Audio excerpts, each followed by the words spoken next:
Welcome to the Community Schools Advisory Board meeting.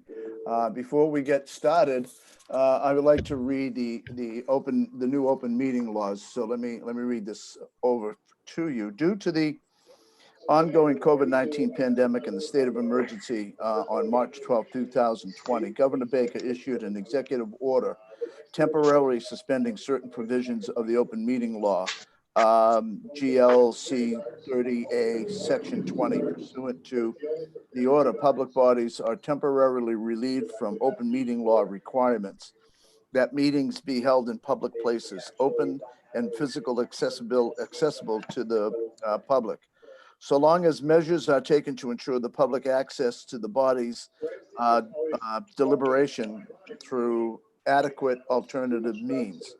This meeting will be held and will be accessible to the public via Brockton Community Access, Public Schools website, www.bpsma.org, YouTube, and Comcast Channel 12. The public can also access this meeting via the link of www.youtube.com/TheBrocktonChannels. So that's what we have to read now before every single meeting that we hold. I mean, it's a school committee. It's we had a meeting on the Council on Aging today with the mayor. We had to read that then as well. So as you know, the landscape has changed, and conducting business the way we used to, we still need to figure out what the new normal is going to be. Everybody talks about the new normal, but if somebody has an idea of what that is, they can, send me an email or text me. I have no idea what the hell it is. So, oh, did I say that? I'm sorry. So I'm going to turn it over to Soraya. Soraya and I had talking a little bit about what's going on before we get into the actual meeting, because I think part of the problem that can be solved rests with this organization, community schools. So with that, I'm going to let Soraya go on. And Soraya. Thank you. Once again, thank you everyone for being present today. I know our lives have changed a lot. Most of us are in meetings, 3-4 meetings a day. So I have a friend who has a 5-year-old. Actually, he's not even 5 yet. He is in preschool, and he told his mother that he has been Zoomed out. He doesn't want to attend any more Zoom meetings, and he's not even 5. So in our case, it has been a lot of work, but we appreciate the fact that everyone is in here. Like Richard said, we're doing our best to make this office work, to make this the programs that we have work a little bit. But we don't want to be remiss about what's happening in our world around us. So we just wanted to acknowledge that these have been very difficult times for the whole world with the COVID-19 pandemic and what we're going through. It has been very difficult for all of us to work from home, to keep the programs that we usually keep, to talk about the summer programs. We have taken weeks talking about summer programs in hopes that we do a good job. And even with the uncertainties that we're living today in our country, and the racism that we see. So we just don't want to be, we just want to be able to acknowledge some things and hope for the best, that our country does well, and some things that need to be changed are changed, and for the best of everyone. So I just wanted to talk a little bit about it.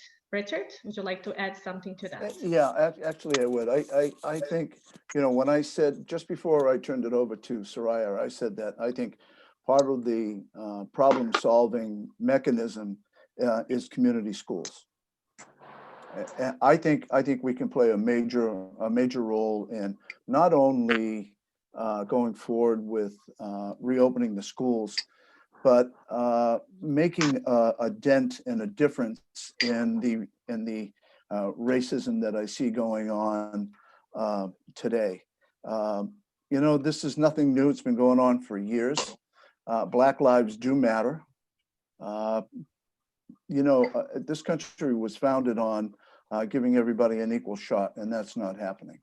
So, I'm not going to go into the, to what happened to George, but, it is, we need change and we need change immediately. And so to that end, I think community schools can play a major role in that. To that end, with opening up the schools in the Student Opportunity Act, I wrote in the community to the Student Opportunity Act what I thought the role of community schools could be in helping us to try to continue to secure the $21 million that the state has promised us. And they actually signed a law saying that that's what they're going to do. They're going to give it to us. Well, as you know, everything is up in the air, and so we have to change the way that we do business. And I mentioned to the superintendent, I said, I think we need to follow the guidelines of what community schools does.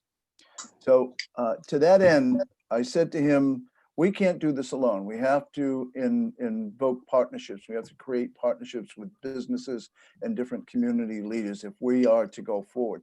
One, to open up the schools. Two, to really try to quell some of the nonsense that's going on today. So I think community schools is going to play a major role in it, like it always has. The one thing I said to Soraya the other day, I said, community schools is a school district within a school district. Think about that. We service 7,000 children and all of their parents. And I got to tell you, we're larger than a lot of cities. We're larger than a lot of cities. We're the fourth largest district in the Commonwealth of Massachusetts. But our community schools, if you want to put that as a school district, is probably in the top 20. In terms of number of students and families that they service. So I think we can play a major role. And I think going forward, once we get back together again, whatever the new normal is going to be, I think we can make a difference in reforming who we are as well. We talked about that before, making the board smaller, bringing in business folks to serve on the board, bringing in other community leaders to serve on the board, to help us get the money that's out there. I know the state talks about, well, we're going to cut here and cut here, but the state has a $4 billion surplus. $4 billion surplus that they haven't touched yet, and we're still supposed to get money from the feds. So I'm cautiously optimistic.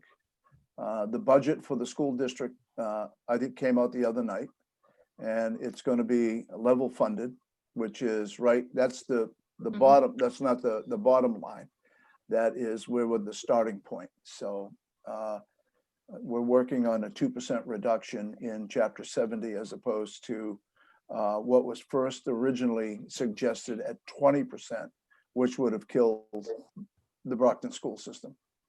And then they dropped it down to 10%, and that was going to be even worse. So the superintendent and the mayor got together along with the CFO, talked to the state delegation, and right now we're looking at probably a 2% deficit. That makes a lot of difference. We don't want to issue any pink slips, so they're going to go and work the budget line by line by line by line. They do not want to issue any pink slips. Under this 2%, there is a possibility of 26 pink slips. Under the 20%, it was over 600. So, and I just want to say that even though it's 2%, it sounds little, it sounds small. 2% of our budget is huge. If I'm not mistaken, it's about $5 million. Am I correct? Yeah, the budget that was proposed, and I got to give credit to the mayor too, because he really pulled out all the stops on this. I think we've got a good mayor in the time of crisis here. So it looks as though it's going to be about $165,978.20. That's what it's going to be. So it's down a little bit. You're right, Soraya. When you say 2%, 2% of what? 2% of $165 million or $168 million is about $5 million.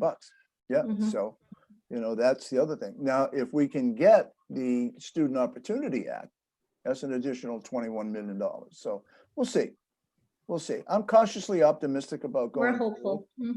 But I think community schools, I think we have to rethink who we are and go forward and try to help out as best we can. I think the model that was created for community schools is a model that we should really think about, not only for reopening, but going forward with it, because I think the idea behind community schools is a good one. Yeah, and I tell you, when community schools went to Washington, D.C. for some sort of thing, this was years ago, and Colin Powell is the chairman of community schools across the nation. And Colin Powell told Kathy Smith that he thought that the Brockton Community Schools setup and model was one of the best in the country. And that's Colin Powell, former chairman of the Joint Chiefs of Staff and somebody who just said he's going to vote for Joe Biden. So anyway, sorry, I had to slip that in. So anyway, we need to take who we are, what we are, and publicize that out there and help out the school district and the children there. So anyway, enough about that, unless anybody has anything they want to add. I do have to call the meeting to order. This is a pre-meeting. So anybody else that wants to chime in, please feel free. If not, I'll call the meeting to order and we can get into the nitty-gritty of what we need to do. Okay. All right, great. So I'll call the meeting to order. So take a look at the minutes of the meeting. You got that in the email today, and I need to read it over. Any questions? Now we need to approve the minutes. Does anybody have any corrections or anything in there? If no questions or corrections, I move to accept. Is that a nomination? Is that a nomination? Move to accept the minutes. Okay. Can I have a second? Second. Okay. Any further discussion? Who seconded it? I'm sorry. Soraya seconded. Okay. Thank you. Any further questions? Okay, on the motion then, all in favor, say aye. Aye. Aye. Aye. Aye. You know, let me call the roll call vote. Steve. Present. Okay. Joseph. Aye. Okay. Soraya, do you get a chance? You don't I get don't a vote. chance. Kimberly? Aye. Paul? Aye. James? Aye. Okay. Scott? Aye. Julianne? Aye. Tony? Aye. Matthew? I don't think I'm allowed to vote. Okay, then don't vote. That's okay. Brett?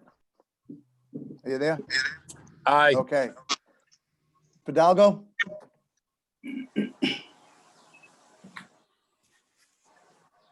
Beth? He doesn't vote. Yes, I'm not sure if I'm allowed to vote, Richard. Okay, that's right too. All right, all right. Honoria? Aye. Okay.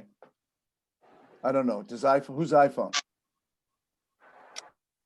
Okay, there we go. Judy Sullivan Oh, Judy Sullivan. is on the iPhone. Okay, Judy, you Hi, need to vote. Hi, Judy. hi, yes, I vote Aye, yes. okay, great. All right, the ayes I have don't know it. if I'm So, a voting member though. yeah, it's all right. We're changing the rules as we go along here. All right, thank you. Well, it was your problem. You made me chair, so, Yeah, well, so there we go. you're So doing a anyway, good job, so keep it up. thanks, Judy. So are you. You're doing a great job. Okay, so let's go to new initiatives. Michelle Bolton, Director of Communications. Thank you, everybody. I'm happy to be here. I've been working with Soraya over the last 6 or 8 months, and recently, when the virus hit, it was obviously a big hit for all of us and for the kids in school in particular. And Mike Thomas asked us to put together a campaign to try to raise money for laptops for the kids in the district. And part of the reason was that the district gave away about 6,500 laptops for the kids to have at home for remote learning. We gave away pretty much everything we had at the moment, except for laptops that were being repaired. And it still didn't fill the need for kids at home because we're not at a one-to-one basis in the district. And we needed to find a way to get devices into homes. And obviously, we're a district where there are many, many families who cannot afford the technology at home. So Mike asked Soraya and I to have community schools work with the Brockton Educational Foundation and find a way to raise money to purchase laptops. And we worked with Dan Vigent, who has a vendor, which is Ockers, which has a good price for the laptop model that the district uses.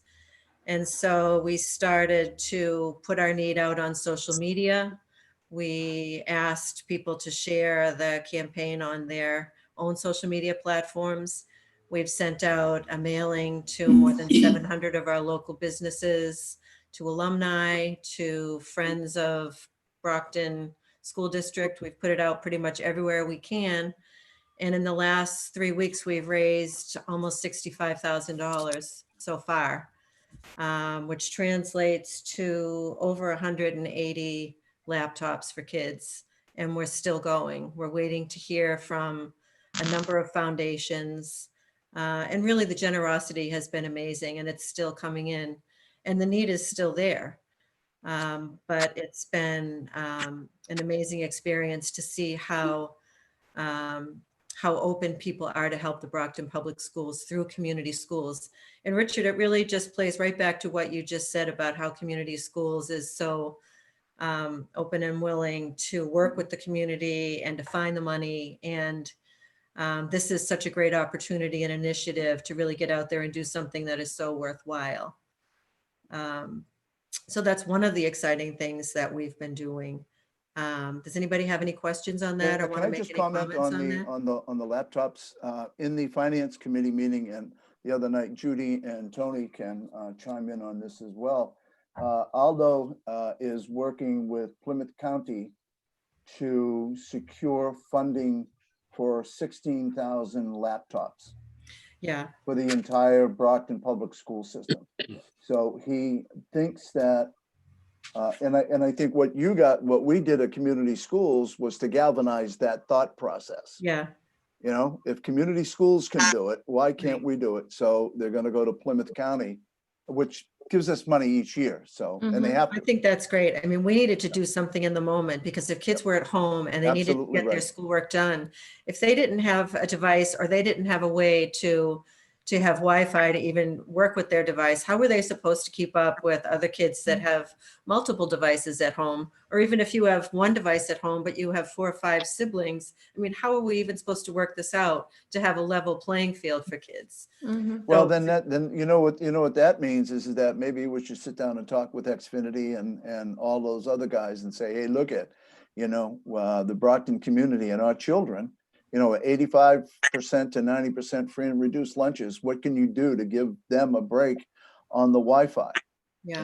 So- And people did a great thing. I mean, Dan Vigent and that whole department have done so well. And even Title I have worked out deals where they got 500 codes that they were able to give to families so that they could use those codes for a period of months to be able to have Yeah. those connections. I mean, everybody has worked so hard to work together to make sure that these families, as many families as possible are getting the devices and the connections that they need to be able to keep up and keep learning going till we can all figure out what's going on here and get back into school buildings whenever that's going to be. So I think community schools really kicked this off and was able to get devices. I mean, Soraya, do you want to jump in? I mean, I think we really got the ball rolling on this. No, I think what we did is that instead of keep on working in silos, what we decided to do is just reach out. We reached out to businesses, to local businesses, to alumni. We just reached out.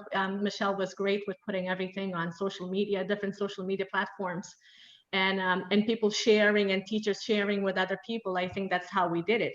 And Michelle, correct me if I'm wrong, but the first week we surpassed our goal. So we kept on moving our goal. So now, exactly, now we're up to we had 50,000. Have we changed it after 50? Yeah, we're up over 62,000 now. No, but what was the goal that we're still at online? Our goal was 50,000 and we've surpassed that. And so now we're up over 60,000. So we really need to set a higher goal at this point, decide what that is, and so that we can reach that and set another one.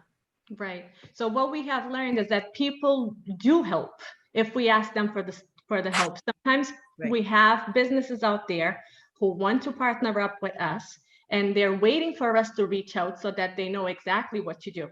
So Right. I think this, in a nutshell, it just showed us that we can do it. Yeah. So community schools and Brockton Educational Foundation did it together. So, and Michelle did an amazing job. So thank you, Michelle. Well, you're more than welcome. You're more than welcome. And the other exciting thing was something that we're just about to launch. And this was something called BPS Gives Back. And really it's something that we talked about. And I don't know if you talked about it with the board, but you know, we've been racking our brains trying to think of a way to really show the public that community schools is alive and well during this time where, you know, we're not able to have classes, you know, we're not able to really be out there in the way that you have been, you know, historically, but we want to have the website be alive and have the social media be alive. And until such time as everybody can be back, you know, at extended day or back at summer programs the way they traditionally were. And this is something that Mike has sanctioned, and he ran it by the union and they thought it was a great idea. And it's really sort of piggybacking on something that's already existing, so we can use some existing resources. And so we thought how great it would be to be able to ask teachers or other staff who have been making short videos that they're using in their remote learning and sharing them with us that we can put on the Facebook page. Somebody might be showing kids how to make a birdhouse as part of a science plan, or maybe they're cooking, or they might be doing yoga or something like that. And they're all videos that we'll be able to put up on the Facebook page that show someone using their talents. You know, somebody might be, you know, there might be something else that someone does. You know, maybe Richard, you might have something that you do that you could make a video that's 5 or 10 minutes long that we can put up, you know, or anybody. And it's something that we can continually put up. People can go to the community school social media, see these great videos that we can archive. And then people have a place that they can go and see, you know, oh, Soraya makes this great Cape Verdean dish. So I'm going to click on that. And so I can see something that Soraya knows how to do that I never knew before. And then it's a way for all of us to share a part of ourselves with each other. And it's sort of keeping the teachers and staff in the loop, and you know, and it's keeping the page alive. So we're able to drive people to it through social media, you know, until we're able to move on to our regular topics. So we have a letter that we want to send out. And then the only thing that Jess Hodges asked us to do is to send out a proviso with that. And it's just that when you're making these videos that you have to be careful about using copyrighted music, you know, and that you shouldn't do that, you know, but you know, there's certain music you can use and then certain resources that you can't use if you're going to publish something. But we can throw it out there, and people have made so many videos to use with their lesson plans that there's a lot of stuff that's already made that they can send right to us that we can put up there. So, you know, it seems like it would be a really fun and kind of an exciting thing to do, just to kind of to keep us out there, you know, and then we can share it on all the other different social medias that we do. You know, I do the alumni, I do the community center, I do athletics, you know, Jess Hodges can share it to the BPS. So it'll be a wide reach.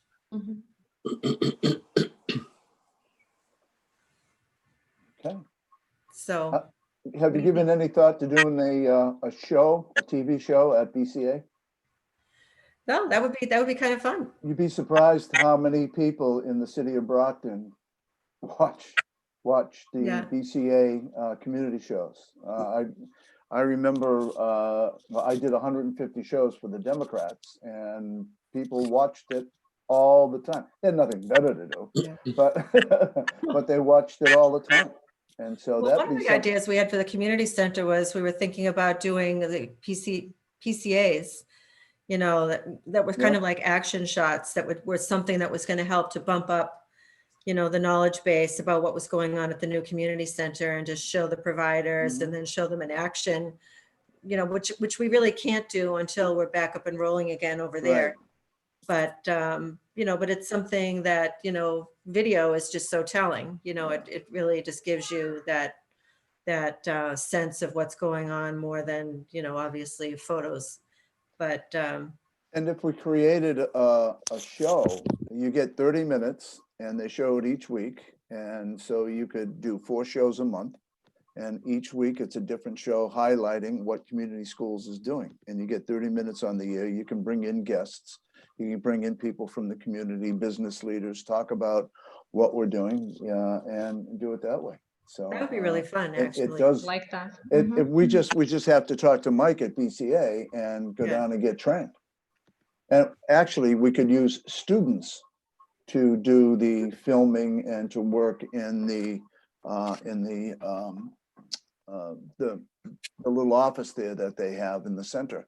When I Yeah. did my show, Democratically Speaking, I used students, and Scott Holmes was on board with it. And we did 150 shows, and people they enjoyed it Yeah. because it was informative. Well, they do a lot of stuff with the TV studio at the high school, which is a Yeah. great internship availability for the kids as well. Yeah, you could do it at the high school. It doesn't matter where you do the show. Do it in conjunction with BCA or the high school, but get a show going. One a week, and they show it every day. They show it 5 times, 7 times a week. Yeah. The same. Once you do the same show, and then the next week you do a different show, and you highlight different folks. And I think that would make a big difference in getting the name up. But I do like the idea of your videos, Michelle. Mhm. I think that's pretty cool. I Yeah. really Anybody- like that. I really like that idea. And Michelle, you see me smiling because I'm like, woohoo, one more thing for us to work together on. So Yeah. Oh, I think so yes. too. I think that's a great idea, and it's I do something too. that we can start showcasing, and we can do what we can do. We can show them what we do in community schools. So that's very, very important. People talked about watch magazine that ideas community too. television show all the time. Mhm. Yeah. Okay. They watch it all the time. And it's amazing when you walk in the parking lot of somebody and you see somebody saying, "Oh, I know you. You were the person on television, or you interviewed this, or you." So we can do that. Mhm. I think we should think about it. No, I think that sounds great. And Mike is awesome. He's always looking for ideas. He's so open Yep. to anybody's ideas. Yeah, and I know Mike. I knew Mike when he wasn't so famous. Those are the only 2 things I had, but, always open to what anybody else is thinking about. If I can do it, I will. Okay. Anybody have any questions or thoughts for Michelle? Okay. All right, great. So why don't we move on to gearing up for summer 2020 and the famous Dr. Soraya DeBarros. Hopefully just famous and not infamous, right? No. Infamous would never cross these lips. Would Soraya. never, ever. No. All Matthew right. Campbell is infamous, not you, Soraya. Matthew. That's why he's part of our office. That's Very right. bad. I'm a bad Takes the person. blame for everything that we do wrong. Actually, last time we spoke, I had the same title for my part, which was gearing up for the summer. And I was talking about how we were getting ready. I was meeting with all the supervisors. We were talking about different programs, and some of them are here, so they can attest to that. And we had these big plans. And then I had said, listen, things started. It was hard in the beginning when I first started learning the new programs, going with 21st Century. All of a sudden I had one person out of the office. We were struggling. Nancy came to our rescue, and then Beth came in. So it was a lot of changes. And then COVID happened. And when it happened, we kept on waiting. Okay, let's see, 1 more week, 2 more weeks, 3 more weeks, and let's see what happens. And sadly, I have to say that we were very hopeful that we would do programs, in-person programs. We kept meeting. Our superintendent has been, and his team, they have been fabulous. They have been very transparent, very clear, meeting with everyone every week, sometimes twice or 3 times a week, making sure that everyone has talked about all points that we have to talk about. And a lot of the departments, including community schools, actually all of us, including community schools, have been doing a lot of work for the summer, getting ready. And again, all of us, most of us being new, all of a sudden we're hit with, okay, there's a possibility of you putting everything that you have done all these years to the side and just going virtual with some programs. We were waiting, we were hopeful, to hear something from Desi that would say, all right, we're good, we're gonna go, we're gonna do this weeks ago. We didn't get it until this past Thursday.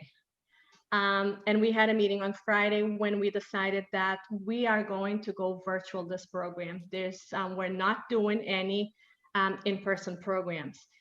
And I have to say that that was a difficult decision. And I have Melissa Shepard here, and we have been struggling. And I have texted our superintendent many times saying, Mike, I need to inform the staff of what's going on. I have to. So we kept on informing people, but telling them, listen, we're working on it, even though we don't know for sure what's going to happen. So finally, when we heard Thursday, we had a meeting with Mike when we decided that we would go virtual. So today, it was hard for me and for Melissa as well to inform the staff, the summer staff, everyone, including all the extended day staff, that we are going virtual. You can see my face. It has been hard all day because I know we're dealing with people, we're dealing with staff that forever have been doing the best that they can do. Okay. We're dealing with people that are waiting to work during the summer, because some of the people that we work with don't work during the summer, they don't get paid. So that's a way of keeping their houses, their families going. And then our students in Brockton who look forward to our programs, not just the students, but the families in Brockton. So they look forward to having us do these wonderful programs that we do, that this year, unfortunately, because of the situation, we cannot. So today I had to send one of the hardest emails that I have sent, saying, I'm so sorry to inform you, but 13, not one, not two, but 13 of our programs will not be happening this summer. And I don't have to tell you that that's a huge financial problem as we run a business. And I don't have to tell you that also poses a problem for teachers who have worked with us all along. And I don't have to tell you that poses a problem for the BPS and for the Brockton community in general. So it has been very hard. However, we are going to run a few programs this summer, and our programs will address the educational needs of our students. They will target students that need the help. So we will be looking into getting students who are below grade level and students who are not engaged. I have had several meetings, and last week I had a meeting with the principals where I told them that I would like for us to reach the unreachable, for us to reach the students that have not been engaged. Don't ask me how we're going to do that. I don't know, but we will try our best to reach them. We will try our best to get in contact with them. Some of these students still don't have a laptop at home. So I'm going to be working with our IT department and Dr. Cobbs and see if we can get computers to those students. We'll do whatever it is that we can do, but we will try to reach as many students as we can. Do we have enough time to do that? No, we don't. I said this a couple of weeks ago in a meeting. I said, I am getting nervous because there is so much to be done. And I'll be honest with you, we're working nonstop and time is not enough. There's not enough time to do anything, but we're working hard to do it. And the third thing that we're going to be this summer, we're going to show creative and new paths of learning that our students can use through different platforms. So right now we have 4 programs that will be up and running for sure. We have the Power Scholars program. That's for students entering grades 2 through 5. And that's in partnership with the YMCA. They have a virtual program, which is the BELL program, which is building educational learning for students, leaders. Hold on, let me see if I'm saying it right. Building educated leaders for life. So BELL, building educated leaders for life. And what happens is that we will pay our staff to do it, and the Y will pay for the kit for the curriculum. And each curriculum, each kit for each student costs $106. So the Y will take care of it. And the past years, we have had 120 students in attendance. What we're trying to do this year is to have more than 120 if we can. And the Y has said that they will pay if we get more than 120 students. We will not have an in-person program. If it happens, it will be just with the Y. It will not be through BPS. We will not be transporting students or anything like that. And students will be, we already have a schedule for students, and that came from a meeting that 6 of us had together. We have schedules, we have posted the job ads. People are already signing up. And it will be Monday through Thursday with our BPS staff, and also in the afternoon with the Y staff. And then on Fridays, they will have engagement activities, and that's just through the Y. So that's the Power Scholars in a nutshell. And what we're trying to do as well, I think it's a phenomenal idea, is to mail weekly snacks to students. So they will get a box every week of their snacks for the week.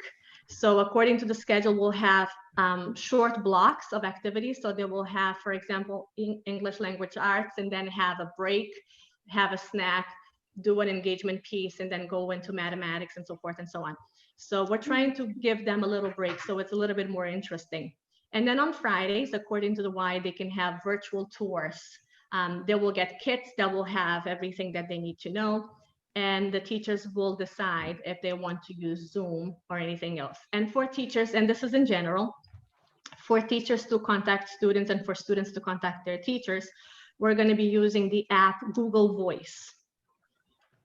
So this way, everyone has a phone, everyone has a number that students can be contacted, and students can be contacted, and vice versa.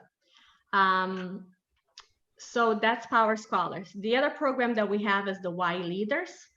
And that's something that, again, in partnership with the Y, what we do, we have a contract with the Y for $10,000. So the Y will be the one working with the students. And what we're doing this year for all the programs, instead of running 4 to 6 weeks, in the past they have run 6 weeks. It will just be 4 weeks this year. So it will be July 7th to August 5th. That's all we're doing. So instead of doing 6 weeks, we're going down to 4 weeks. For the Y Leaders, we'll have 40 students that we will choose, 40 middle school students, and then the Y will be working with them. We also have 2 more academic programs, and those, we have one for the middle school and one for the high school. And those are for students below grade level. We're working with principals to choose those students. We're looking at scores. So we should have those lists probably the latest in 10 days. But again, working with the principals, getting recommendations from the teachers as well. And those are the academic programs. So for the high school and for middle school. Okay. In the past, we used to charge for the high school programs. We're not charging anything this year. So it will be free of charge. And for the high school program, we last year we had 246 students, if I'm not mistaken. I believe 206 of those students were from Brockton. The other remainder students came from different high schools, Southeastern, Avon High, and so forth and so on. And we did get some money through that program. We will not be getting any money this year. Okay, so that's how it's going to go. And I told you we're going to have 4 programs, possibly a 5th, possibly a 6th. So the 5th program is Sabura. We had a meeting this morning with Lenny Montero and Dr. Amina Pilgrim, and they are the ones who run this program. Is a program that helps students, and they also actually have a cultural facet to the program. So it's wonderful. They have camps over the summer. They did it at the Baker before. They've done it at the George. Last year they were at the Davis. So they do amazing work with the students. And they also do the social emotional part that is very needed these days. So they're going to do they're going to put something together and then contact me. We have a meeting next Monday. So hopefully that's a program that we can count and then get more students involved. The sixth program, and again, this conversation just happened this afternoon, is the engineering program. We were not sure about how we were going to do it. There's a possibility because this past Friday, I got an email from a nonprofit saying that they can do some science work with us that has to do with engineering. So it could be something wonderful. I don't know much about it, so I'll have to look into it. I have forwarded the email to the person in charge, so we'll see what happened. But like I said, it just so happened I've never heard of this nonprofit. It's called SEED, SEED. So we'll see what happens. So that's where we stand with the summer programs right now. It has been, like I said, it has been a lot of work. The fact that we cannot get together, we cannot sit at the same table and talk and get everything that we need has been an obstacle many times. But people have come together. People are putting their heads together. And I have to thank as well Heather Riggy, the former coordinator for 21st Century, for all the work that she has done with us. She's not in the position anymore. Beth is here, she's new, but Heather has been wonderful helping us, working with the Y, the coordinators. I always have the three of them right there with me, side by side. So I thank them for the work. And again, as a team, we're trying to make a difference. I know times are hard. This is all new to all of us. All of a sudden we're hit with this new reality, but we're not complaining. We're going ahead. Whatever we can do, we will be doing. And I think I've talked about my 4, possibly 6 programs. Any questions? Yeah, Soraya, what was the initials of the engineering program? This is STT what? Double E, Double E? D as in David. Okay. Oh, SEED. Okay, great. SEED. All right. Yeah. I thank you. just, like I said, I don't know much about them. I just got the email this, I think it was Friday night. And she emailed me again this morning, but I haven't had a chance to look at it. So I don't know, but it could be something that works. What was the name of the person? You have it? If you don't I have do. it, you can. No, I can email you the Yeah, email. Why don't you email me that? I'll take a look into that. Sandy Pearl, Pearl, but I'll send this to you. I'll forward it to you. Okay, great. Thanks. All right. Thank you. Any questions? Anybody for Soraya? Okay. All right. Well, let's move on to the fabulous Matt Campbell. It's nice to see everyone. Well, at least hear everyone in some cases. Obviously, we had a lot of stuff planned for the spring and the summer that didn't take place. Recreationally speaking, in the fall, we want to run our basketball boot camp again. Can everyone hear me? Yep. Okay.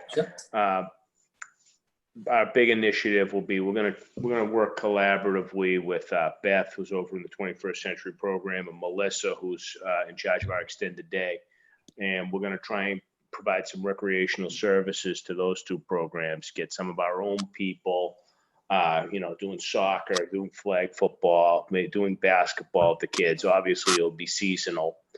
At the elementary level, this will be taking this will be sort of filling some gaps that we already have. Could be a cost-saving measure as well. Right now, we're trying to figure out what schools. We know the 21st Century schools and where it fits for extended day as well. Do you think things will be opened up by the fall so that you can do those kind of contact sports? I don't know. We have no idea what the school's going to look like in the fall. So right now, what I'm planning is though it will be a somewhat normal school year, and if it's not, obviously we'll make adjustments from there. Mm-hmm. It doesn't sound like it's going to be a normal setup. Watch the news today. They're talking about 10 students per class. Yeah, I mean, that's in June right now. I don't know what the school system's going to look like 3 months from now, Right. 2 months from now when we go back. So we had what extended day, we'll provide something for extended day in the 21st century in whatever form they have. Paul, did you hear that? Is that the CDC coming down saying 10 Uh, per classroom? That was several people that are made from different communities were talking about. Actually, they interviewed someone from Bridgewater. Yeah. That they're talking about 10 students per class. So I'm not sure how Jeff Riley's going to handle that. You know, but 10 students per class, it's going to be tough. You know, you have to have some sort of staggering type of, I guess, schedule. Joe? Well, just that this whole thing with the coronavirus is evolving every single day. And what will take place in the fall, they may learn so much more about this that it could perhaps improve the issues so that it may not be the dire straits that we're thinking about right now. I just saw something, and I've got to look into it to see if there's any validity to it. But now there's some report out there, some scientist has said that patients that are have no symptoms, that there might be a possibility that they don't spread it as they once thought. Again, a single report came out about that, and I'm not going to believe it right now until I see more data. But I think the point is that this whole thing is evolving and they're learning stuff every single day. Mm-hmm. I think there's an issue with the CDC requirements. I'm convinced that the people who wrote that do not have children. I am convinced that, 10 kids on a bus at $84,000 a bus. Yeah. 10 kids in a classroom in a 17,000 student district. Now, can you imagine that in Boston where there is 1 million kids or 54,000 kids? So what are we talking about here? You know, and here's the worst part about that, Paul. The level funding of Chapter 70, and if we follow those guidelines, how in God's name is that going to happen? How's it going to happen? So, you know, I'm suspect of the CDC. I think they mean well, you know, they are the Center for Disease Control, but, you know, to say that you're going to put 10 kids on a bus and 10 kids in a classroom makes absolutely no sense. Where's the logistics? Who is going to manage that? How are you going to do that? You just have to think about the high school. Look at the high school with 4,000 students. Like, how is that going to be possible? Right. I don't think you could even do that with double sessions. Yeah. Oh. So, That's more students in some towns in Massachusetts. yeah, I think what you could be seeing is what the colleges are doing. The colleges are doing online classes, and you know, you could do that at the high school level. I have a problem with doing it K-3. I think K-3 or K-5 needs a classroom teacher. Yeah. God, and you can't, those are the primo years. I think We ultimately, all know those are the primo years. You know, we can't. So how do we do that? But those kids need a teacher standing in front of them, teaching them, because you can't put them in virtual classroom. Let's put it this way. Let's put it this way. The parents need the teachers to go back to the classroom because the parents can't take it anymore. No kidding. I know, but you know something, those are the formative years. That's when kids learn everything from K-3, the foremost formative years that a student will have. And, you know, and we can't leave out K-5. 6 to 12, I think we could, you know, I don't know, they're working on it. Joe, you're right. We just don't know. We just don't know. What is every day new data is evolving. Yeah, what is the new normal? I wouldn't feel comfortable until he came up with a vaccine. Yeah, I agree. That's me. I wouldn't feel comfortable. And I do believe you're going to see that sooner than it usually happens. Usually it takes several years. It looks like we might have something hopefully by the fall or either early 2021.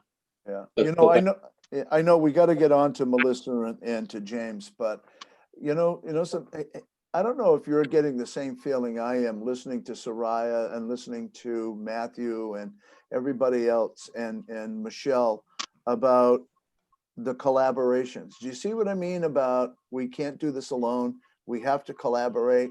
And I think that's one of the reasons why I put that in the SOA, that we have to get partners to make this work. And the model that we need to follow is what we on the community schools are doing. You tonight, listening to all of this, Michelle, what you're doing, Soraya, what you're doing, and what everybody else is doing, it just, it gives me hope. And we have to look to the community schools model to see if we can, fold that into what we're going to do in the reopening of the schools come September.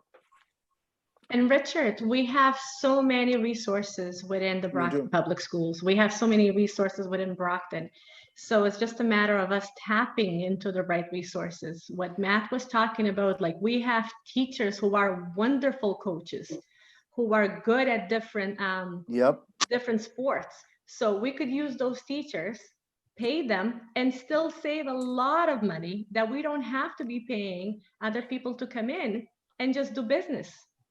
Our students can have fun, they can learn, they can see their teachers teaching them something different from ELA and mathematics and science, and they can play, and we can still have those students engaged.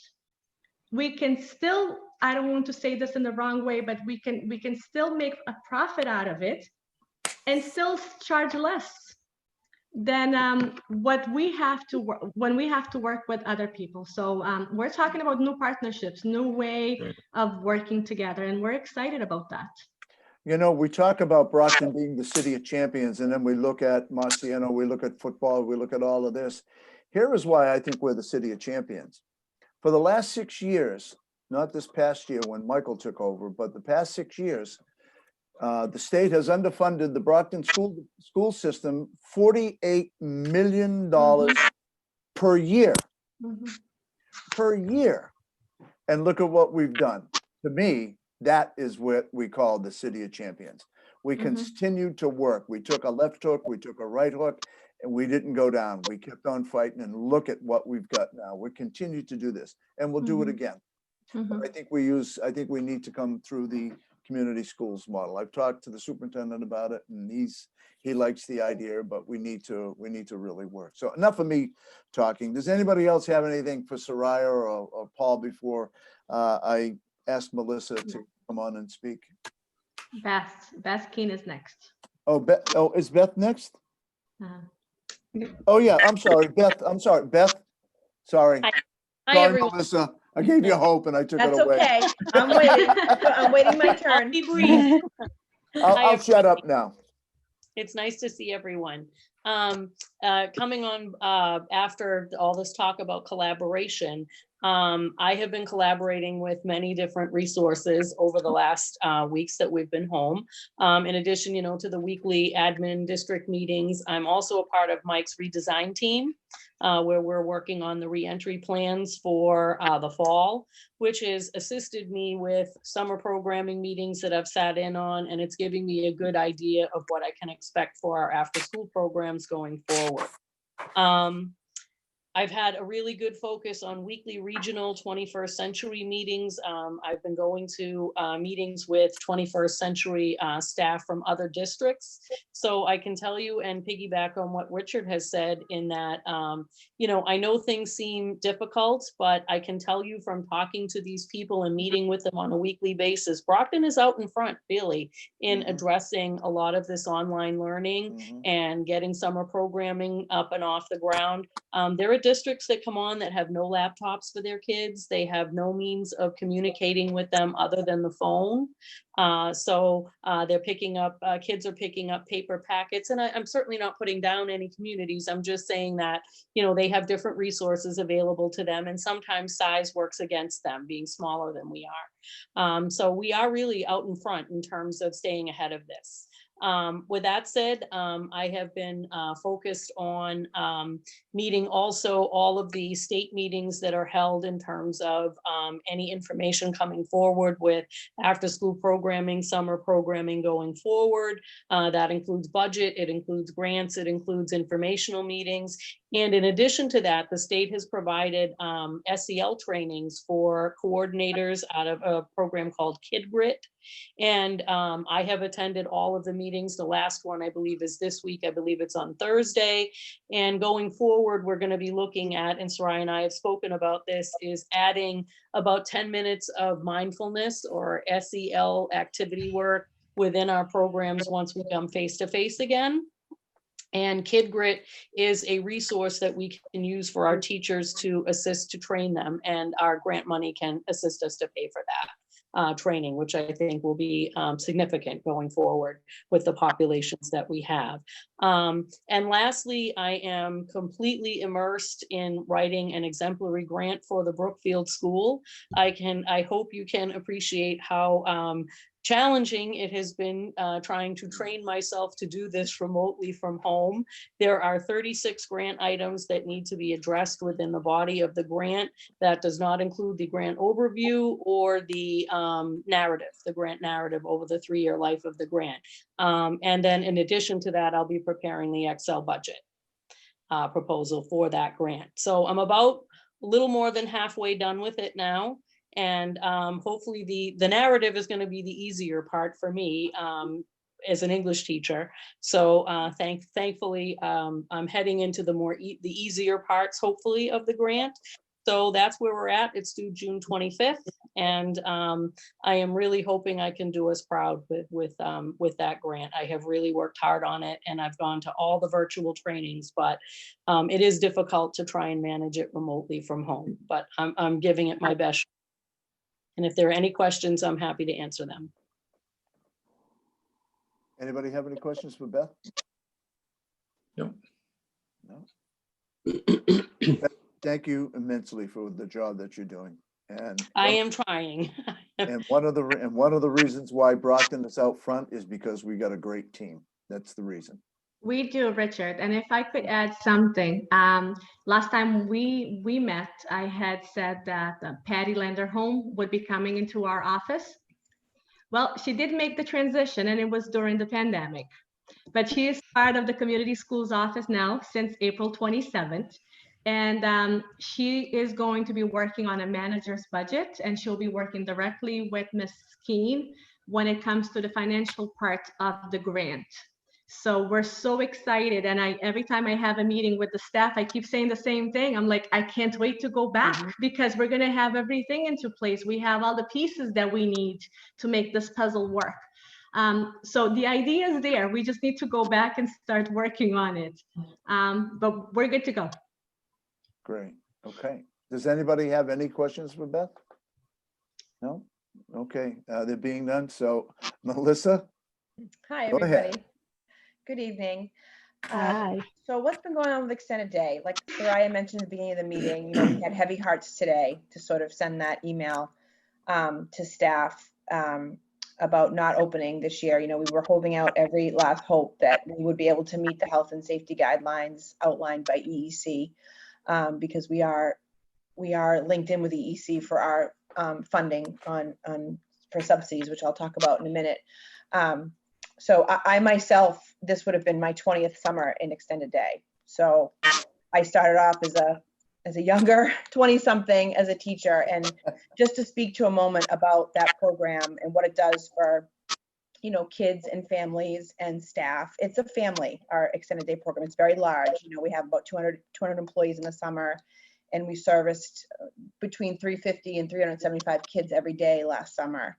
It fluctuates a little bit. So it's a loss definitely for the department. And as Soraya mentioned, we'll be back better than ever in 2021. So that much we know. So a lot of my time this spring has sort of been, you know, working with EEC to sort of see where they're headed for these health and safety guidelines. Soraya sent you today a summary that I prepared last week. Those guidelines are on the EEC website. They're public. I just went through last week and sort of just tried to bullet them and try to condense the document so that we could, in preparation for opening, we could really check off, that we met all the guidelines. But if you have a chance to review them, you'll see that they are daunting, the health and safety guidelines that EEC released. They did update today. They're going to remove, and they highlighted it in green on the state website today. They're removing the daily temperature check as a requirement. That's saying that some Department of Health in Massachusetts has deemed that a daily temperature check may not be a valid checkpoint to whether someone has the virus or not. And that is cumbersome for a program to do a temperature check of every child coming in. So they did remove that. They removed language that said, we still can only have 10 children per classroom, but they want to give programs the flexibility to say they could have as many staff, 2 to 3 staff. They didn't want to limit the staff in case there were special needs within a group. So again, we follow the licensing guidelines of every daycare. So whether it's a kinder care or whether it's extended day, we're all following the same guidelines. So obviously it's probably a little easier for a home daycare to follow those guidelines than it would be for a program like ours, which, as I mentioned to you, the number of kids we typically service. So I did also speak with one of the agencies that funds our vouchers, the PACE Childcare Works, which is our main partner here in Southeastern Mass, which writes our vouchers. I spoke to a case manager that we work with very closely, and although she was disappointed to hear that we were closing, she said she understood, and she said that she knows that parents in Brockton will come back to us even if they have to go somewhere else for the summer, because we run such a high quality program, and that parents are, when she actually had kids who were in the program 20 years ago, her own children. But what parents love about our program is that it's staffed by Brockton Public Schools employees, mainly teachers, paras, MTAs, food service workers, but that the kids don't have to get on a van and go to an after school program. They can stay right in their building, and that's less transition for them, and they know the staff. And like I said, we really are a community within the Brockton Public Schools. Extended day is such a large program. So that was I thought very complimentary of our program. And so, even though we won't be open this summer, we're already sort of making contingency plans for what the future will be. So I'll continue to stay on EEC, webinars and learn about, how these guidelines may change. As Joseph mentioned, like as the virus changes, as information becomes available, the state will be altering, what they expect from programs. So what I intend to do is just monitor that and start working on the fall and seeing what that will look like no matter what, because, as I'm sure everyone has heard in the news, is that, opening childcare is the gateway to sort of opening our economy. I mean, so I hope that even if school looks different, that extended day can still be an integral part of families, even if the kids are in school part-time, like, can they stay after school so that family can stay at work longer? So I hope that our program is an integral part of the services we can provide for our parents who have been so accustomed to working with us. So it definitely, I second what Soraya said about having a heavy heart today about, canceling. The other document that Soraya sent to you was something that's a long-term project that I've been working on, and it's sort of like everything else, it sort of hit a standstill when we closed in March, and now I'm sort of gotten the ball rolling again. But extended day in its 20-something year history, maybe 23 years now, I'd have to, don't quote me, but it's a little over 20 years. We've always been a license exempt program because we're in a school building. We don't follow the same licensing requirements that say maybe like a kinder care would require or a home daycare would require, because the building is out of compliance. And so by having a school-based program, EC is saying, we know that you're out of compliance. You can't change some of the things about your program, but so we're going to license exempt you. But there's been a block grant that's come EEC's way, and they said about 90% of their funding is federal. And it's the CCDBG. It stands for Child Care and Development Block Grant. And so basically what that's saying is previously licensed exempt programs are now, we're still going to be license exempt, but we have to move towards the regulations that licensed programs have always followed. So basically extended day will have to comply with in all school-based programs, summer camps, anybody who has subsidized children enrolled will have to follow these new guidelines. And that was the second document that Soraya sent you. It's just sort of a summary. So what I have to do is, and we've already begun, we've been working all this past school year, pulling different information to have in one place. So I have to pull, our health guidelines, our medical policies. I've got to pull. I've got to work with facilities and get building permits on file, the water inspection on file. I've got to build in this portal with EEC. I've got to add all these documents, things that we're already doing. I've got to document. You'll see it. Our policy prevention and control of infectious disease. How fitting. So I've got our staff records. I basically I have a portal that I'm working on, and I've got to pull documents from various parts of the district to show EEC that we're complying with this. Soraya and I have also been working with the HR department, because extended day employees are going to have a second set of fingerprints. The fingerprints that are required by EEC in this CCDBG block grant are more comprehensive than the fingerprints that the district does in hiring. So that's been something that we're working on to figure out how we can get our employees fingerprinted so that we meet the requirements for EEC. And the other new thing, well, not other, there's several new things, but for the first time ever, all staff will have to take 12 modules of training on various early education topics. And so I've started the trainings myself. They vary in time. They're about a half hour each, 30 minutes on the computer. They're on a variety of topics. Unfortunately, we have to all take the same 12. So extended day employees are going to take a class on sudden infant death syndrome and a couple of infant only topics, but after a year, we're going to move to just more early childhood topics. But a lot of it's, fire safety compliance. A lot of it is just good training. I did one last night on, 51A reporting. So it's going to be very valuable to our staff to take these half-hour modules to sort of comply with these newer requirements.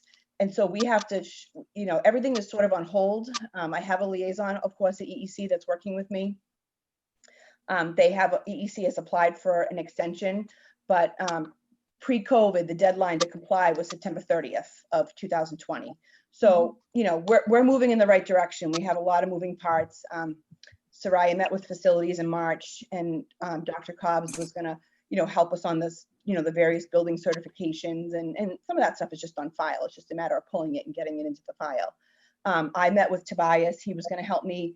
Tobias Collins was going to help me do an individual safety plan for each individual extended day site. So he and I had a plan to actually go to each building and make a unique, evacuation plan, find a safe spot to evacuate to, et cetera, to document that for EEC. So a lot of things were sort of in the works. And now that we've turned the corner to summer, I've unfortunately turned the corner. I mean, I'll be assisting the office, obviously, but, I'm looking to the fall. So I'll be reaching back out to Tobias to see, if he and I can meet over the summer and do those plans. And, I'll just kind of be working with, Linda Cahill to check in with her about some of the medical policies that are already on file. I talked to Michelle Bolton here briefly in March, and we were going to kind of collaborate on some of the writing and pulling things from different parts of the district. So we're definitely, we're definitely moving in the right direction. And EEC they can't guarantee me an extension, but they're saying the new word at EEC is flexible. They're all flexible. My liaison is flexible. Her supervisor is flexible. The department is flexible. They've applied for an extension with the federal government. So, as long as we're moving in the right direction, I think we're going to meet these guidelines just fine. And then we'll be able to continue our funding and continue to provide the opportunity for extended care, to all the families that we do here in Brockton. And one last thing I'll say before I open, I obviously can take any questions, is that, I was really excited when Matt and I talked about the sports collaboration for the fall, because, just the nature of extended day, some of our kids, that is, they don't get picked up until between 5 and 5:30, sometimes 6 o'clock. So by offering them a sport within extended day, sometimes that could be something that they would normally miss because maybe their parent couldn't get them to a practice on time or something like that. So I was really excited when he and I talked about, you know, the idea of putting some sports in extended day, because I think the kids are going to love that. And I think the parents will really like that too, letting their kids learn a sport while they're already in our care. So that's something that I'm very excited about. So that's what I've been working on and what I am going to be working on. I don't know if I can clarify anything. I'll take any questions. Had one question. Most of the changes that you have with this grant, the physical buildings or how they set it up throughout aren't going to change. It's just basically a paperwork compilation so that they have everything readily available, so you have everything on file, correct? Correct. And they are going to come out and visit all our buildings, and she'll come out and measure like how big our classrooms are, and we have to have so many square foot per child. But I mean, our classrooms are huge compared to like what a home daycare would be, or even like a small center. So yeah, it's all the stuff on file, just to have it on file that we have all that. And then she'll come out and actually inspect the space. She'll look at our playgrounds and you know, just kind of check the facility in general to see Thank you. if we comply. Yep. Anybody else have any questions for? No? Well, thank you. And You're welcome. what a job. My goodness. Okay, see what I mean? Extended day is, you know, keeps me busy, but I love it. I love it. But you know something, you brought up a really good point. I just want to make this before we go on to James. Sorry, you're at the bottom of the pecking order, Jim. So, but I thought, you know, Melissa, what you said is just further gives us the idea that community schools really needs to be a leader here. The thing you said was getting people back to extended day is good for the economy. That is a really valid, incredible point that every school district needs to understand, and we especially need to understand that. So I thought that was a really good comment on your part. And it just made, I mean, you had a whole ton of good comments. The one that resonated with me almost immediately, because we are trying to get the economy back, but in a safe way. And we help with that. Extended day helps with that. Absolutely. So, yeah, absolutely. Congratulations. Thank you. You've done a Thank great you for job. your support, and thank you for all that you talked about. You know, I'm excited to be in this department. Definitely. I think we are only going to go forward. Oh, this is a great department. I've always loved community schools ever since I first got involved back in whenever. 72. Yeah. There's always that one. You can always count on Branko to be a smart ass. Oh, did I say, was that on? Jim, let's go. You're up, babe. Well, Paul is actually the president of Driver's Ed, so I don't know why I'm speaking anyway. Look at him, isn't he dashing? Well, we need articulate people speaking. It's great to be part of the forum, and Melissa, you do amazing work. I just want to make sure I let you know that. It's just tremendous what she does. Thank you. And my heart goes out to all of my Brockton Community Schools brothers and sisters and all of the kids who won't have what's so important to every one of them. Of course, everything's been really fluid, and behind the scenes, our group is tremendous. We've all been working with one another with Soraya's help and direction. And our program essentially is three parts: the classroom, the driving, which ultimately would lead to the road test, and also a parent class. I think right now, our biggest priority is the drives and the road tests. And just today, the R&B put out some protocols for driver's ed. Driver's ed can begin again, according to the state, and I understand we're going to be delayed a little bit, and that's fine, but that'll actually be good for us. It'll give us a few weeks to kind of catch up with what their expectations are and what we can do to meet those expectations. I'm very happy with what we've put together so far. I know I sent a new list out to Soraya about how we're going to go about this, and many of the things that all of my team members gave input for are things that the R&B is recommending. So our biggest issue, and of course with driver ed, safety is always paramount. But of course, now we have the safety component of being in close proximity in the car with a student. The state mandate right now is that only one student in a car at a time. And that, not unlike the protocols that I put into place, a mask, disinfectant in the car at all times, and using it. I recommended the gloves as well. They didn't say that, but I think we should. And they said have the windows down. The big issue right now is the road test. There are many kids in our program who have finished the program and had a road test scheduled or were ready to make a road test. And the poor kids have been in limbo, and I feel for them. So we know that we're going to have an onslaught of kids who will either want to be finishing their driving component or getting ready for a road test.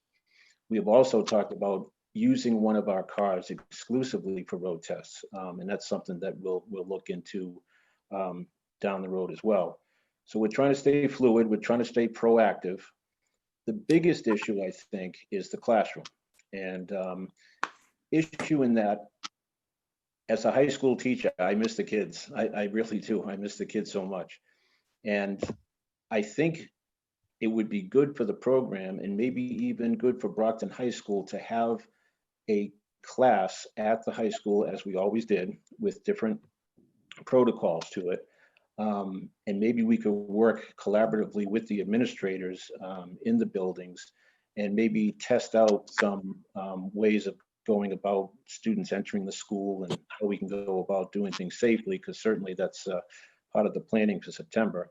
Certainly we can teach remotely. We can use Zoom or other platforms. For driver's ed, if I had my choice, I would definitely want to have them there with me. I think it's very important for the lessons that we give them. It's not so much hands-on, but there's something about being there with them when it comes to something so important. And then the third component is the parent class. And so we're not sure how we're going to fit that in or get word out to everybody about the availability of parent classes or even the classroom for the kids. So priority one is, as I see it, the driving and road tests, and then find a way to either do some classroom and some remote learning for the kids, maybe work with the school to try out some procedures that they'd like to consider for the fall in terms of the way kids would move in the building and the spacing and that sort of thing, and disinfectants in the room and the hand sanitizers and all of that. And then the parent class, I think, will take care of itself in the end because they will sign up for it. But that's the three phases of our campaign, of our program rather. And that's just kind of a summary, I think, of where we're at. But I feel good that we were very proactive about it, and we jumped right into considering all the different options that we might be faced with, so that the kids could, safely learn to drive and get their license amidst all of this. So that's generally, without getting into too deep, I think what we're trying to consider going forward. If I may suggest one other thing that we should have to protect ourselves. I know that the registry is still flirting with the idea of the observer in a backseat. They're not sure about it yet, but also look into steering wheel covers. We give each student a steering wheel cover. He or she has to have that cover every single time they drive. We will not give them more than one cover. Steering wheel covers. And if they don't have it, they don't drive, and they don't drive, they have to pay for the lesson, like any other driving school is doing. Something to think about. I think we should look into. Yeah, I'll certainly jot that down. Absolutely.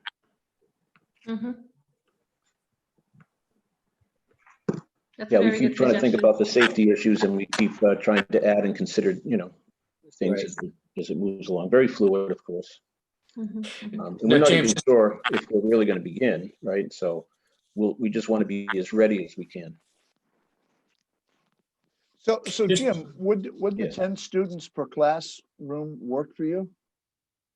If Say you it again, wanted please. to- Would the 10, you know, the guideline says that, you know, we should have 10 students in a classroom.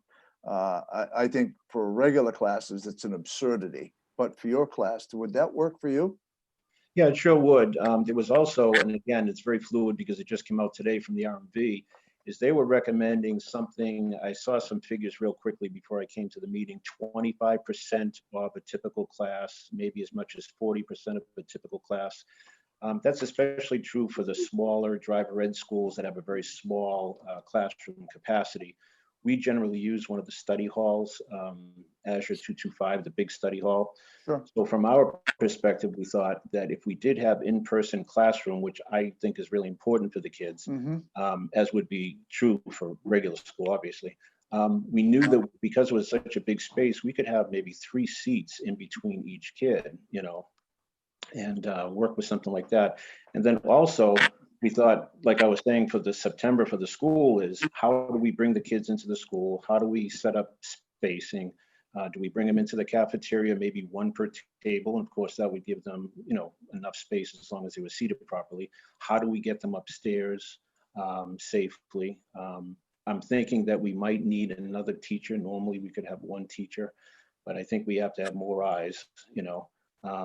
I would like to think, especially this first time out, I think the kids are going to be very mindful and very safety conscious. You know, of course, we will reinforce that, but I think the kids need to have some interaction as well in person. So knowing that the media platform is available, Zoom or whatever it might be, we will be ready for whichever one is recommended. And being back with the kids would mean a lot, I think, to most of us. We're all teachers, you know. It's what we do. It's what we love to do. This might sound like a really stupid question, but have we ever discussed with the RMV the possibility of our driver's ed be granted licensure capabilities? Is the only aspect of that I'm aware of is motorcycle schools. They have the authority to give a license when they do the test. The road test is done on site. I know they have programs at Massasoit. I took mine in Hyde Park back in the day, but that's the only part of the RMV that I'm aware of that offers that. I'll put that question out to some of my contacts and see if that's being considered. Actually, because you're good, Paul. Sorry. that's any of those RMV regulations have to be, those are state laws, so they have to be, the RMV doesn't have the power to change that. It has to go through has to be legislated. That's what they told us at the RMV meeting last time. So a lot of the things that we would hope would be flexible, they don't have any flexibility on, and that's, I think, one of them. But yeah, I know you're right, but you know, it's very interesting how licensures of different job requirements like physical therapy and whatever colleges that develop those programs are also equipped and get permission from the state to grant licenses. So I'm just thinking that if we could have a discussion about that, and I get the state law and I get all of this other stuff, but the Brockton Public Schools are a recipient of $160 million every year, plus another $40 million in grant from the state.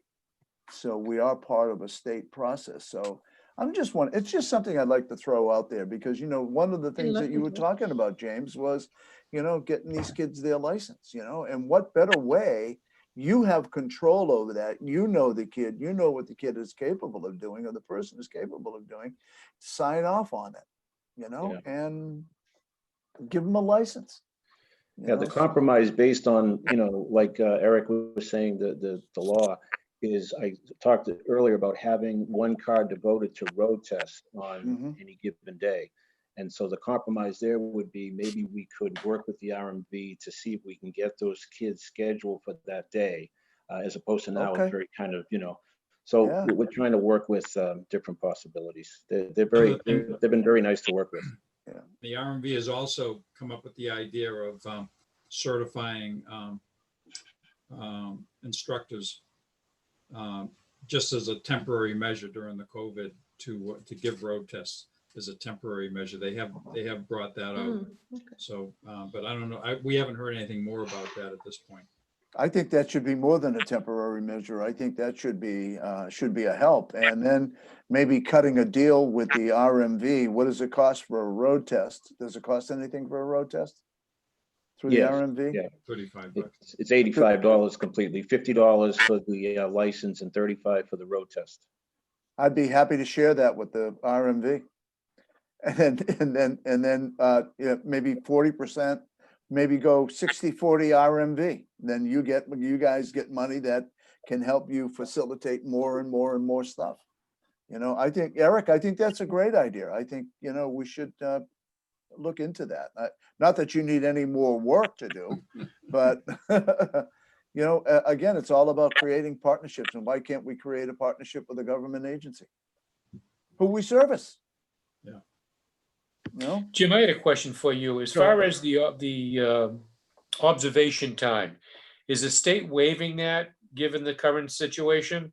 In today's email from the RMV, I noticed a disclaimer about the observations. It seemed to indicate to me, although I didn't look at it deeply, I don't know if Eric did, that maybe they'll consider waiving those. It sounded like something we had to communicate to them. And it's almost a case-by-case basis is the way I initially read it. I haven't really looked at it deeply, but that's one of the components. I'm sorry, Jim. They want us to email them on a case-by-case basis. That's what they said in that email was if there's an issue that's holding up someone's certification to email, and they gave us an email address. Yeah, my thinking is I would like to do our best to make sure that a kid gets the full experience. And I think if we handle it well and we work with the kids as we always do and point out how important that is, and at the same time, work with them about moving them along a little bit quicker, for instance, if they're near the end. I think in the end, I would like not to work with the registry or have to bother them about that, if you will. I think we can take care of it very nicely here and give the kids the best experience possible.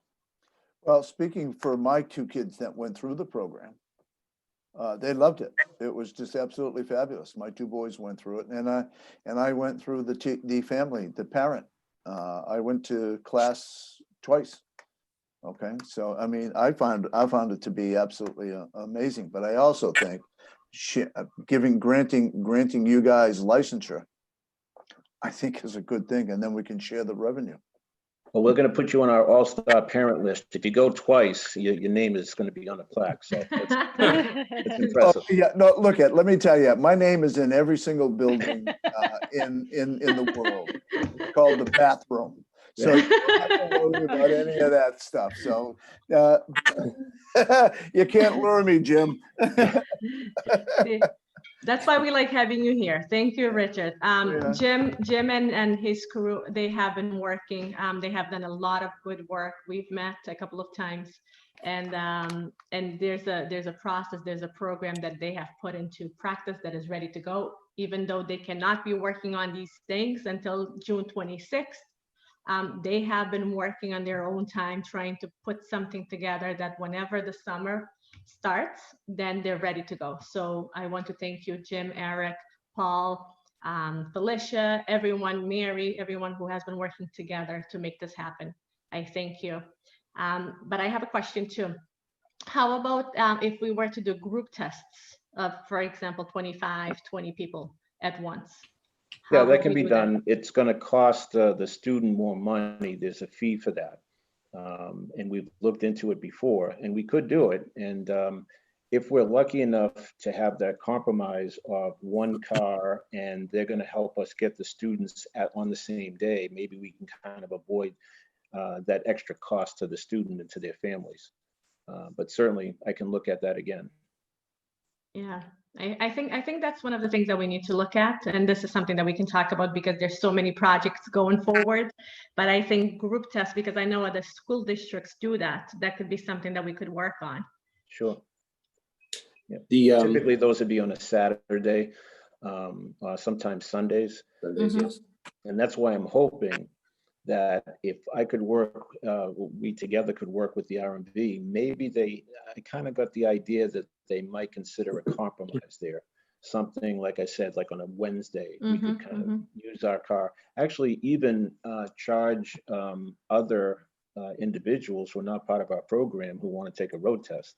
And we would have to develop a policy to be able to do that as well. So we could actually, help other people beyond our program, potentially. So I think the RMV was welcoming that idea to have driver ed cars at the registry, because they're going to be inundated too, obviously, with kids whose road tests have been backed up, and who are ready.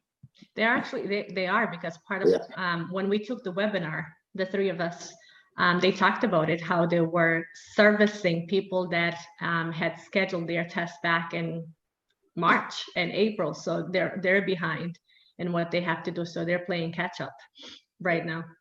Between March and April, they were probably anywhere between 11,000 to 20,000 road tests behind. And they're going to do those first before they, they do the new ones. Yeah.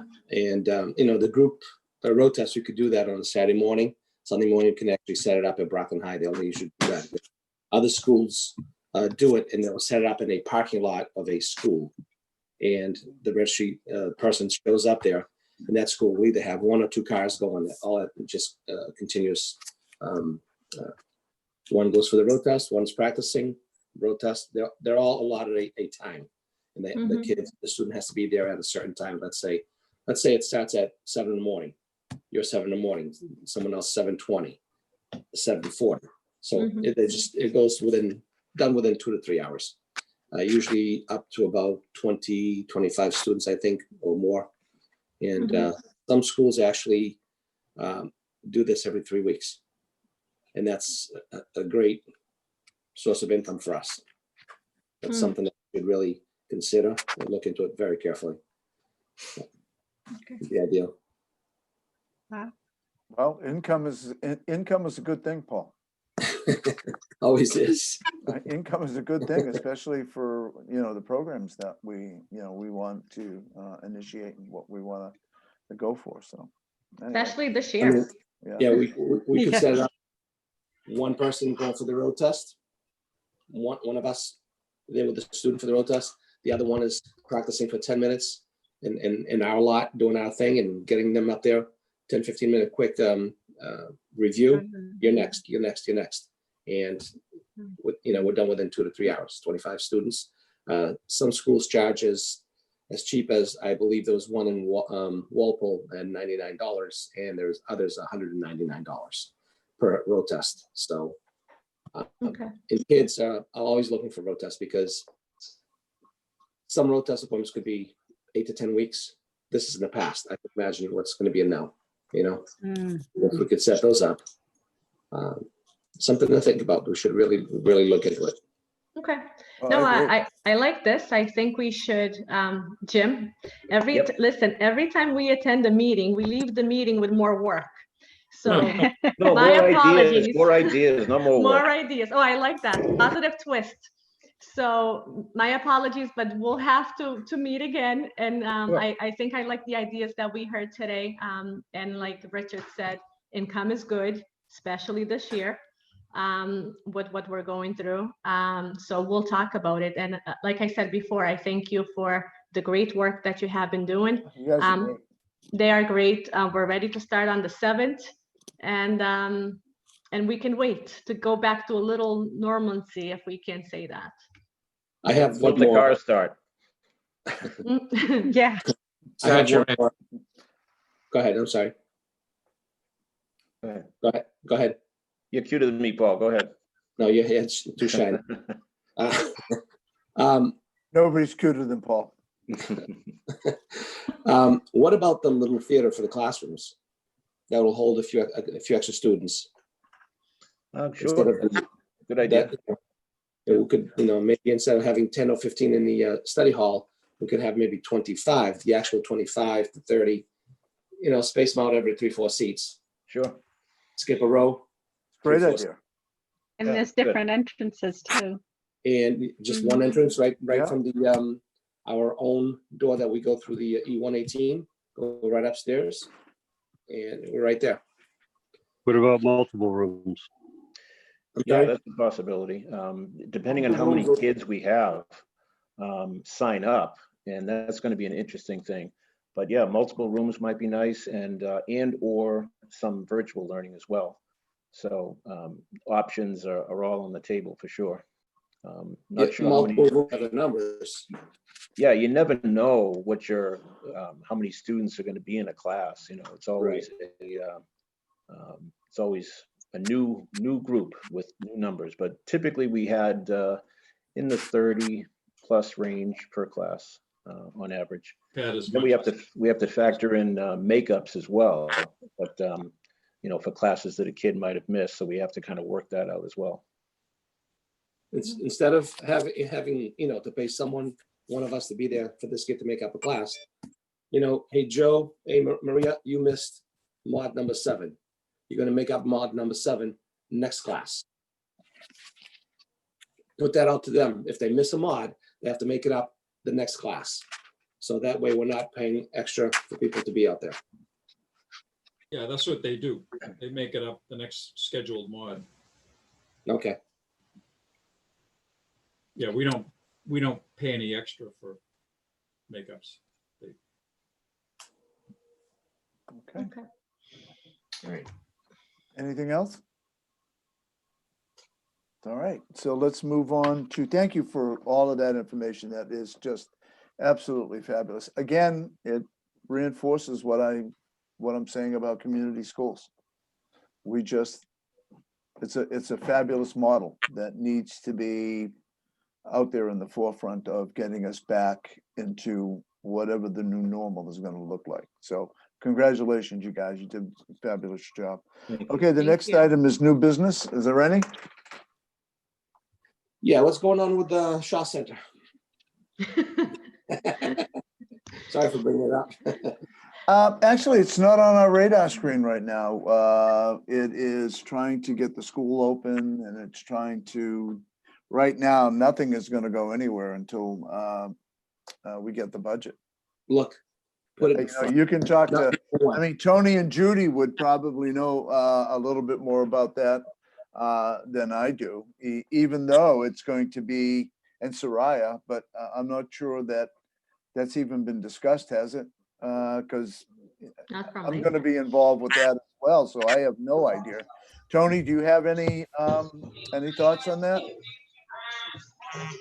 Yeah, there's no discussion on it at this time, so yeah. Really don't have nothing to really elaborate on the venue now. So right. So Paul, the only thing that I can say is that the MOU was signed, sealed, and delivered. So it is still on the books that we're going to get it. So, but as to when we're going to get it, we have no idea. I just want my own office there. That's all. You in the lobby. Yeah, we're going to put up a lean-to just outside the building itself. That's where we're going to put you, Paul. So right by the little brook there. I know it's on the books. I know they want us to take it over. I know that's something that community schools is going to get. But when we get it, who knows? But we are going to get it. So the priority now is budget and getting the school opened, and what are we going to do about buses? All of this other stuff. I mean, it is crazy. Thank God I'm not on the school committee anymore. That's Tony and Judy. You guys gotta handle all of that, but they'll do a good job. So, we'll see. Mr. Sullivan, do you have anything to say? Well, we're working on the budget. We've been working on the budget. We do have to vote, I believe, by the 12th. Yep. So then it will go to city council. But basically, we have no numbers from the state. Yeah. And so we don't, and Paul, getting back to the Shaw Center, we're just not sure. The MOU is in our favor. You know, the mayor wants us to have it. You know, the school committee, when we voted on it way back when I was on, we want it. You know, so the superintendent wants it. So we'll just see. And the possibilities over there are incredible. You know, and that's what Jim and you and Eric are doing. You're discussing the possibilities of what you can get done. And we need to discuss, and that's what Michelle is doing. So we're discussing possibilities. Possibilities is something that's incredible, that we take advantage of all the time in community schools. So anybody else, any new business? Yeah, I have another question for you. Sure. Those glasses to your right, do you Yeah. use them for anything?